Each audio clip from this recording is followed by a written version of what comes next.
We now move to the intrauterine contraception, used to be called the intrauterine device. Some of the more recent terminologies say this is an intrauterine system, and we'll talk about that in just a little bit.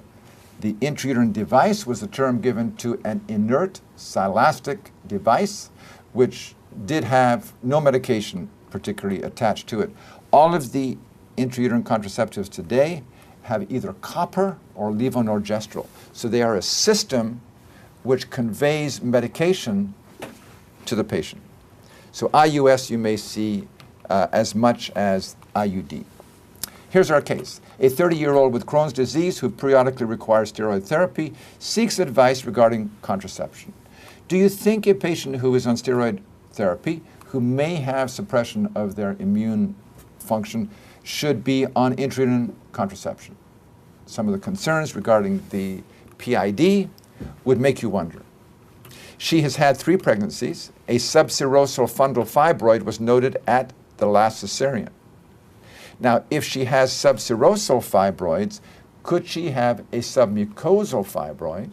And if she has a submucosal fibroid, which alters the shape of the uterine cavity, may that perhaps interfere with the function of the IUD?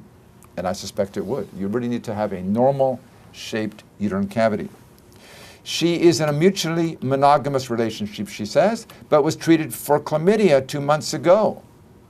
You think she's a candidate for IUD? I would think probably not. She doesn't like the idea of hormonal contraception and is asking about an IUD. This shows the various kinds of IUDs over the years, and there have been many that have come and many that have gone. And most of these that we see here are no longer available. The only one that I see here is the copper T. Most of these original ones were silastic, just these white ones, which were inert devices. This is the Lippes loop, which was widely used for many, many years. And I want you to see the shape of this because I'm going to show you another slide where you may not see the shape quite as clearly. This is the notorious Delcon shield. It was a highly effective intrauterine device. It had a low expulsion rate because of these protrusions that came backward, prevented it from coming out. It was removed from the market in 1974. The Delcon shield. It was removed from the market because it was alleged to have caused pelvic infections, PID, in women, resulting in infertility. And the alleged mechanism was that the tail of the IUD was a multifilament tail. The small filaments, which were on the inside, were covered by a sheath on the outside. This makes it very soft, very pliable, very easy to deal with, and not at all prickly. But the space between these fibers, it was alleged, gave opportunity for bacteria from the vagina to move in a capillary fashion up through the string into the uterine cavity, from there into the tube, and there caused infection. No one ever proved that that was the case. But in 1974, it was removed from the market. The A.H. Robbins Company had a class action lawsuit brought against it. It went into bankruptcy, and before it was all said and done, they paid nearly $3 billion. And the media attention and the negative press was so major that the IUD has never recovered in the United States. This shows the number of IUD users from 1980 to 1988, and it dropped significantly. When we look worldwide at rates of intrauterine contraception, you can see all over the world, Asia, Africa, Europe, Central America, Latin America, used far more widely than in North America. And it's largely because of the effect of the Delcon Shield lawsuit. And I think that's unfortunate because the IUD has been a very effective method in many areas of the world. This looks at various IUDs around the world, and you can see all of these have copper, either copper wire or copper links. This one is from Germany, this is from Finland, this one I found in China, and you can see the copper links on here. This is from Belgium, this one is from Switzerland, and this one is from France. All copper. How do they work? The mechanism of action is multiple. Sperm transport is inhibited. This appears to be primarily with the copper IUDs only. The sperm transport from the cervix up to the fallopian tube. Tubal motility is increased, resulting then in an immature blastula coming in to the uterine cavity and failure of implantation. Implantation is inhibited because of the endometrial inflammation, because of a foreign body reaction. And that's true of every IUD, whether it is inert or whether it is a medicated IUD. Sperm and blastocyst destroyed by the endometrial phagocytosis because of the endometrial inflammation. And particularly now with the levonorgestrel IUD, the Mirena, cervical mucus is altered, and that makes it difficult for sperm to get up. So there are many possible mechanisms. Some prevent conception, and some prevent implantation. Contraindications for the intrauterine system or intrauterine device. Obviously, if she's already pregnant, it's beside the point. Known or suspected pelvic malignancy, known or suspected vaginal bleeding, known or suspected salpingitis. Now, a history of PID is not a contraindication for the IUD according to the Food and Drug Administration as of 2005. A history of multiple sexual partners is not a contraindication to the IUD according to the FDA. An abnormal pap smear is not a contraindication. Some of the potential complications of the IUD: expulsion. It doesn't stay in the uterus. This is higher in young, low parity women. So generally, the IUD is not recommended for women who have not been pregnant before. Ectopic pregnancy is a potential complication, but it's important to realize it is not an increase in absolute number, only in the relative proportion. And I'll show you the data on that in just a minute. The IUD prevents intrauterine pregnancies, but does not necessarily prevent ectopic pregnancies. If a pregnancy occurs with the IUD in place and it is not removed, there's 50% risk of spontaneous septic abortion. The uterus can be perforated, and that is particularly at the time of insertion, and more so if the uterus is retroverted rather than anteverted. This is somewhat related to the experience of the clinician who's placing the IUD. PID is higher in the first 2 months if an STD is present. The IUD does not cause PID if there are no bacteria there. But if bacteria are there, it could be higher. All right, this is looking at the ectopic pregnancy data. We're looking at what happens with no intrauterine system and with an intrauterine system. If there is no intrauterine system, let's assume that we have 3 ectopic pregnancies, we have 30 intrauterine pregnancies. That means the number of ectopics is 10% of the total pregnancies.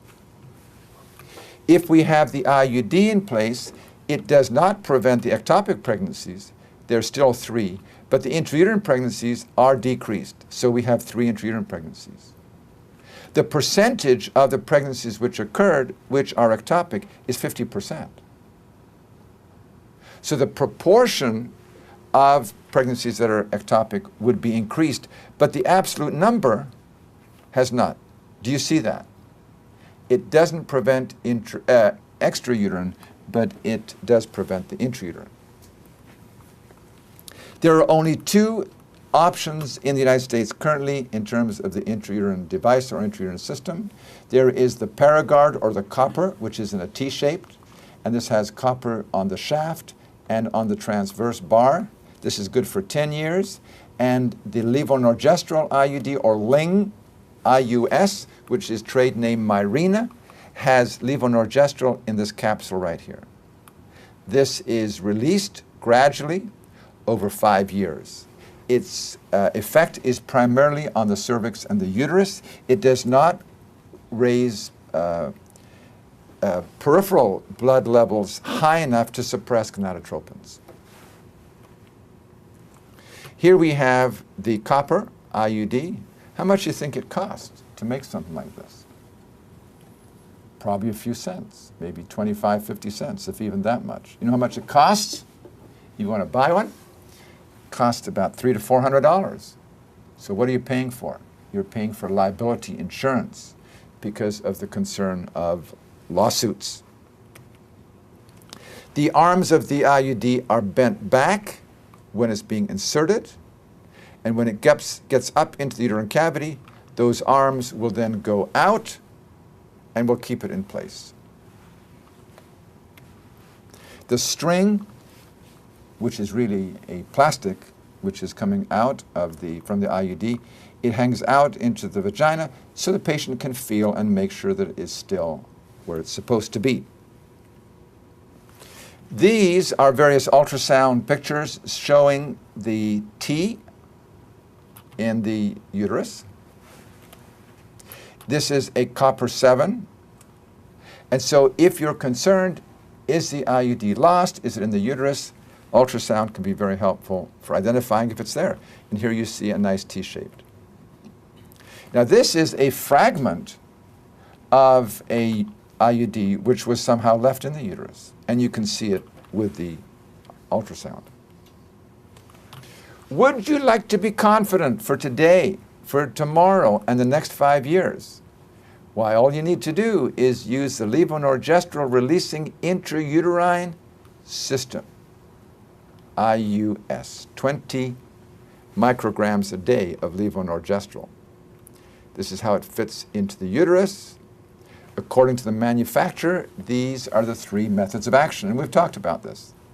Endometrial atrophy, thickened cervical mucus, and decreased sperm transport.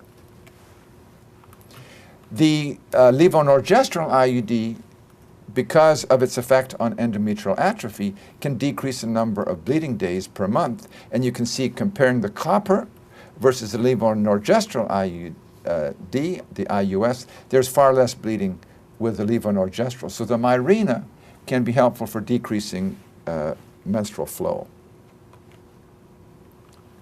What do you do if the tail cannot be visualized of the IUD? Try to find it.